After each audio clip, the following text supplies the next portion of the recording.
সেবার মান ও অব্যবস্থাপনা দেখতে মৌলভীবাজারের কমলগঞ্জ উপজেলা স্বাস্থ্য কমপ্লেক্স পরিদর্শন করেছেন জাতীয় নাগরিক পার্টির যুগ্ম সদস্য সচিব প্রীতম দাস।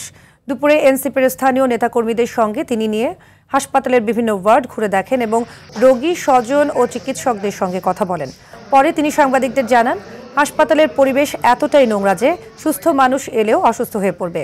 প্রতিটি ওয়ার্ডে দুর্গন্ধ, ময়লা, আবর্জনায় ভরা। এছাড়া জনবল সংকটের কারণে কাঙ্ক্ষিত সেবা মিলছে না।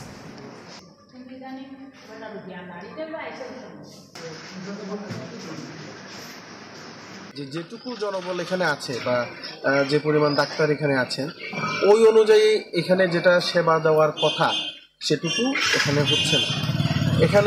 এখানকার এক একটা ওয়ার্ডের ঢুকলে মানে এত পরিমাণ দুর্গন্ধ, এত পরিমাণ ময়লা, আবর্জনা, রীতিমতো এই হাসপাতালটা একটা ভাগাড়ের মতো।